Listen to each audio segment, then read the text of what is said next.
This is the Sointula garbage dump in its present state, which is about to be closed very shortly. As you can see, it's been somewhat cleaned up, and they have some signage over at the beginning here,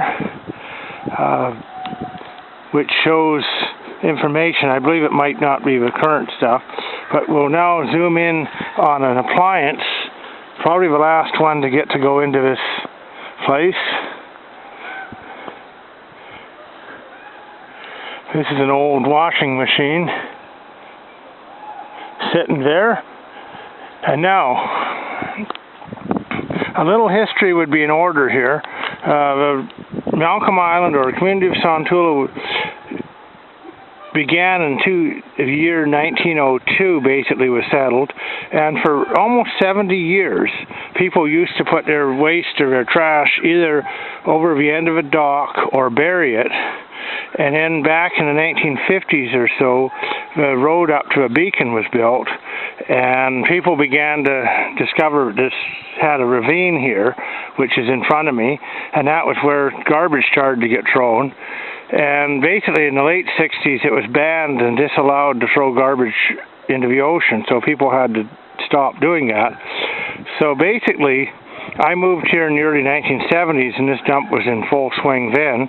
It used to be a great place for people to come and scrounge and find stuff. In fact, very recently I've even found stuff in here. But we're about to, I guess, go more green on the island.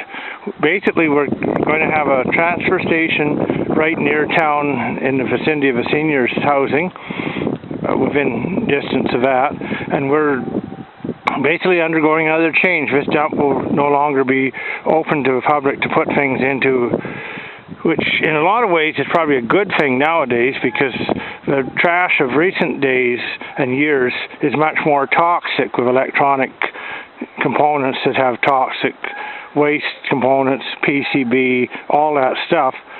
And it's probably a good thing too, because the water system on our island could eventually get affected or polluted from this dumping. So we basically now have every 2 weeks a garbage pickup. We're allowed up to 2 garbage cans worth of trash. There's a list of what you can and can't put in that, and a lot of the stuff is recyclable.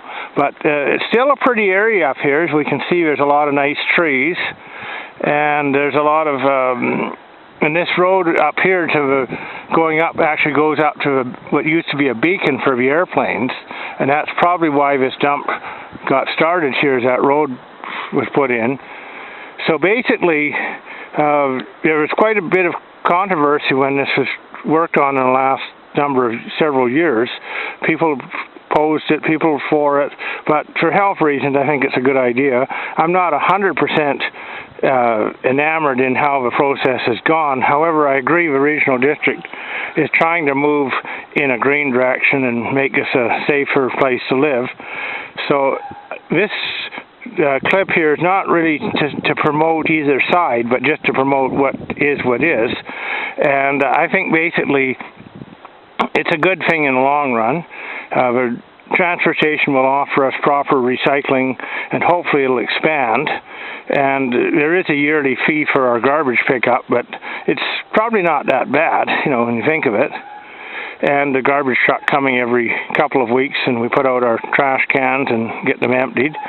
So my feeling is, it's not perfect, but at least it's an honest-to-God step in the right direction. And I'm hoping that people on our island, and guests and visitors, and even those who are opposed to it, won't be stupid enough to pollute and dump stuff in the woods and pollute our beautiful island here. So I'm going to put this up to YouTube, so I hope those that see it will enjoy it. And it's actually an interesting thing. I think the time has come that this was done. So I'm really glad I could show this is basically a farewell to our garbage dump, which will be within the next month or two will be closed completely. And hopefully everything will work out for the better of this island.